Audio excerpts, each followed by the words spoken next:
হুগলির ত্রিবেণীতে কুম্ভের আজ গঙ্গায় পুণ্যস্নানে হাজার হাজার মানুষ সকাল থেকে গঙ্গায় পুণ্যস্নান করছে।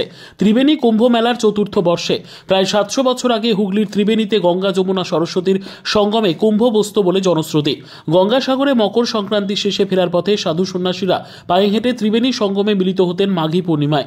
সেখানে একদিনের কুম্ভ হতো, যাকে অনুকুম্ভ বলা হয়। ত্রিবেণীতে এই দিন বহু মানুষের সমাগম হয়, যাকে ঘিরে প্রশাসনিক তৎপরতা রয়েছে।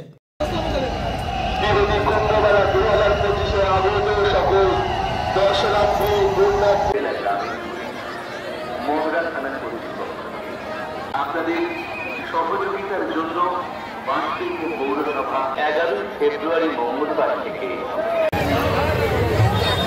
নমস্কার জন্য সভা শ্রমিক পুণ্যার্থী